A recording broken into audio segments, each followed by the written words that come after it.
Sobat IM, senang bisa berjumpa kembali dalam channel ini.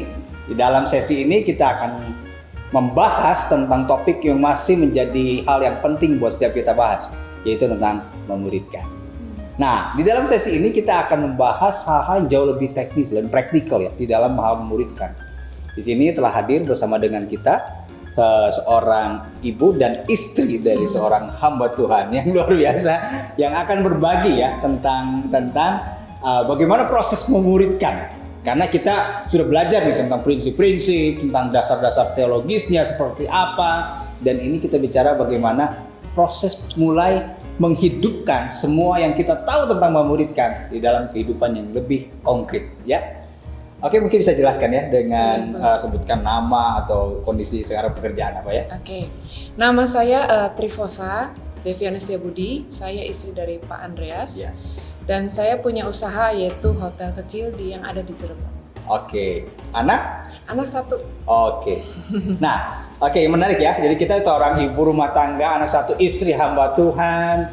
Tentu ada sebuah tuntutan mungkin ya di dalam diri kita. Oh, gue harus melakukan ini nih. Kalau nggak begini gimana nih? Nah, itu mungkin juga jadi proses tersendiri ya buat dari istri hamba Tuhan. Gimana, bisa cerita nggak? Saat ini sedang melakukan apa di dalam pemuridan? Saya sedang melakukan lebih banyak one on one. Memang saya lagi merintis juga beberapa komunitas. Oh, jadi memuridkan secara personal dan beberapa komunitas. Ya, betul. Oke. Memulai sebuah komunitas. Ya. Oke. Nah, gimana proses itu terjadi? Nah, saya itu bukan tipe orang hubungan, saya adalah orang yang cuek.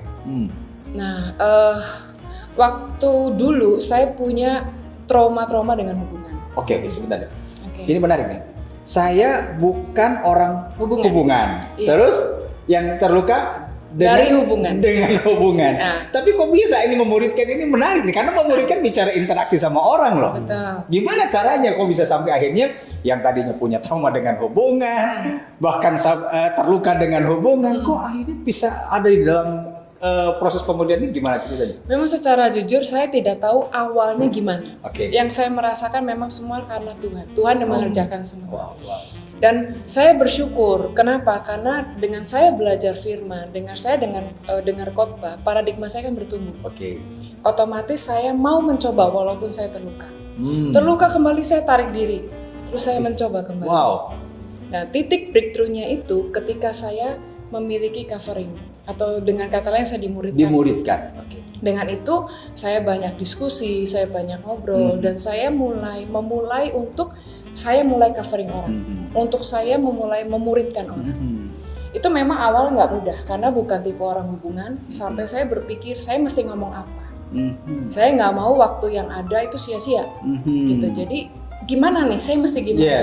Dan itu saya learning by doing. Wow. Saya learning by doing. Jadi ya saya coba-coba. Okay. Gitu. Nah, tapi memang awalnya saya ketemu dengan orang itu selalu di-drive dengan Tuhan taruh nama seseorang di hati saya. Itu selalu seperti itu. Selalu saya nggak mulai tahu dari ya. situ ya. Jadi nama yang muncul di hati itu yang akan mulai disentuh ya. Betul. Karena mungkin kalau buat saya itu metodenya seperti itu. Saya nggak tahu dengan yang lain ya. Nah, kenapa ketika saya lakukan dan follow up itu ada sebuah anugerah. Dari saya adalah saya belajar taat. Dan bagian Tuhan adalah memberikan anugerah dan hikmat. Wow. Nah, menarik nih gini. Tadi disampaikan bahwa paradigma berubah. Ada orang yang memuridkan. Apa yang dilakukan oleh orang yang memuridkan itu sampai akhirnya sampai membuat Fosa sendiri masuk di dalam proses pemuridan. Tentu kan ada effort yang dilakukan ya untuk bisa melakukan itu. Saya banyak melihat teladan, itu pasti. Dan yang membuat saya jadi mungkin kagum dan saya mau belajar mempraktekkan itu sama orang. Beliau itu memberi bukan zona aman, tapi aman, nyaman, atmosfer nyaman. Dan beliau itu ngomong satu kalimat yang mengena dan masuk logika saya sih. Dia bilang seperti ini, kalau saya menciptakan atmosfer nyaman, otomatis kamu akan bertumbuh. Wah, mantap. Penerimaan. Wah, penerimaan. Iya.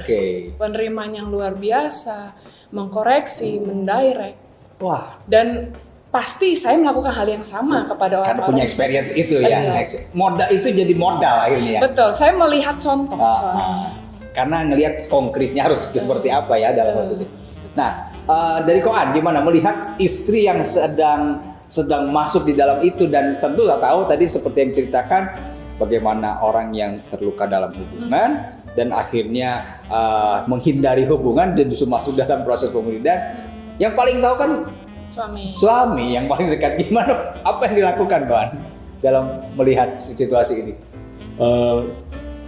Saya harus mengakui bahwa kalau sampai istri saya ini sampai ke titik ini benar-benar Tuhan. Karena kalau bukan Tuhan, tidak mungkin. Seorang yang introvert, seorang yang terluka pada hubungan, yang sangat jaga jarak dengan orang, tapi akhirnya bisa punya hati buat orang, bisa punya hati ingin memberi waktu, memberi hidup. Jadi saya pikir bahwa ini memang Tuhan. Nah, tujuan saya menyampaikan ini adalah untuk menguatkan setiap kita semua bahwa setiap kita sebenarnya bisa memuridkan. Cuma masalahnya adalah apakah kita sudah dimuridkan belum? Karena ternyata itu menjadi poin penting, karena seringkali kita ingin memuridkan tanpa terlebih dahulu ingin dimuridkan. Ya, gini Pak. Karena saya pikir gini, pergumulan ini akan jadi hal yang sama, dan banyak orang-orang atau mungkin para suami punya tantangan yang sama. Bagaimana bisa membuat pasangan kita bergerak di dalam sebuah dimensi yang selaras dengan apa yang Tuhan taruh dalam kehidupan kita. Ini kan jadi tantangan tersendiri, bagaimana pasangan itu menolong pasangannya untuk masuk ke sana. Nah, tantangan yang mungkin kawan pernah lewatin gitu supaya akhirnya ya saya tuh benar-benar melewati loh masa-masa ini, yang mungkin para suami yang lain pernah ngalamin juga, di pasangan-pasangan yang ngalamin juga. Dan posisi itu gimana Koan? Apa yang Koan lakukan? Saya melihat bahwa harapan saya untuk istri saya memuridkan itu tentu sudah lama sekali. Udah lama sekali ya. Cuman masalahnya memang nggak bisa dipungkiri bahwa setiap orang kan berproses. Yes. Dan saya melihat bahwa istri saya mengalami kairos Tuhan. Wow. Tentu dari lawatan Roh Kudus, pekerjaan Roh Kudus dalam hidupnya, dilengkapi juga dengan dimuridkan. Itulah yang akhirnya menjadi trigger untuk akhirnya dia benar-benar memuridkan ini. Wow, menarik ya. Jadi memang ada momen kairosnya juga ya. Jadi kadang-kadang kita juga udah melakukan segala macam, kalau kairosnya belum ketemu itu kadang-kadang juga jadi kayak stuck juga. Betul. Seperti itu ya. Nah, akhirnya kita bisa menyadari bahwa itu semua karena kerjaan Tuhan. Betul. Yes. Nah, saya pengen gali ini. Tadi sempat ceritakan orang yang terluka dengan hubungan. Mulai masuk kan? Tadi saya cerita mulai masuk, bangun hubungan, memuridkan, dan ada mulai sentuhan lagi, mundur lagi. Nah, itu gimana? Apa yang seringkali membuat Rosa mulai menarik diri dalam membangun hubungan? Apa isu di dalam dirinya? Sebetulnya isunya itu bukan pada orang lain. Saya menyadari ketika dengan seiringnya bertumbuh kerohanian saya jadi menyadari masalahnya bukan di orang sebetulnya. Masalahnya adalah saya self-centered. Dan memang masa lalu saya itu kan tidak mudah ya. Banyak proses-proses, gambar diri buruk. Itu yang membuat saya juga jadi punya sebuah standar hubungan tuh seperti standarnya saya. Gitu. Jadi saat saya memulai hubungan terluka itu, justru saya membuka pemikiran saya tentang sebuah hubungan. Gitu loh. Hubungan ternyata seperti ini ya. Ya jadi kayak orang mah kayak kaget gitu. Karena selama SMA itu saya cuma punya satu sahabat, dan itu tokoh. Saya nggak punya banyak teman. Karena jadi, gambar diri yang buruk. Karena justru karena memang menghindari itu mungkin ya. Karena gambar diri. Gambar diri yang belum pulih. Ya. Nah, akhirnya gimana? Sampai akhirnya punya keberanian mulai masuk lagi, mulai mencoba lagi. Kesimpulan apa yang ada di dalam diri Rosa sendiri? Cuma belajar untuk apa sih yang Tuhan mau untuk saya kerjakan secara pribadi. Itu yang memotivasi saya untuk terus maju. Karena memang akhirnya kembali lagi melihat tujuan Tuhan buat kita itu apa ya. Kalau yang tadinya backgroundnya fokusnya kepada diri yang akhirnya membuat kita tidak maksimal dalam diri, ketika mulai fokusnya ke Tuhan, itu menjadi kekuatan untuk melangkah terus ya. Wow, menarik. Ini satu hal yang saya pikir juga kita mungkin mengalami dinamika yang sama ya. mungkin gak terbuka saja bahwa kita juga punya problem dengan masalah isu di dalam diri kita yang seringkali menjadi hambatan bagaimana kita mulai memuridkan. Ya. Tapi ternyata kalau dari sesi ini kita bisa belajar ya tentang seorang yang punya seharusnya banyak barrier untuk membangun hubungan atau untuk memuridkan, ternyata bisa. Ketika apa? Ketika fokus pada Kristus. Yes. Fokusnya pada Kristus. Yeah. Belajar peka dengan apa yang Tuhan mau. Yeah. Maka itu menjadi kunci. Yes. Karena tadi sempat diungkapkan ya bahwa ketika memuridkan ini justru menolong diri kita. Itu seperti di dalam Yesaya 58 itu bahwa ketika kita menolong orang yang sakit, kita sembuh dengan seketika. Itu yang jadi menyembuhkan diri kita juga. Nah, jadi teman-teman semua di sini sobat IM, jangan takut untuk memuridkan. Ya. Karena memuridkan itu bukan isunya seberapa sempurnanya kita, tapi seberapa berserahnya kita sama apa yang Tuhan mau untuk kita kerjakan. Ketika kita mau ada dalam pimpinan Tuhan dan pimpinan Roh Kudus tentunya, maka proses pemuridan akan terjadi dengan natural di dalam diri kita.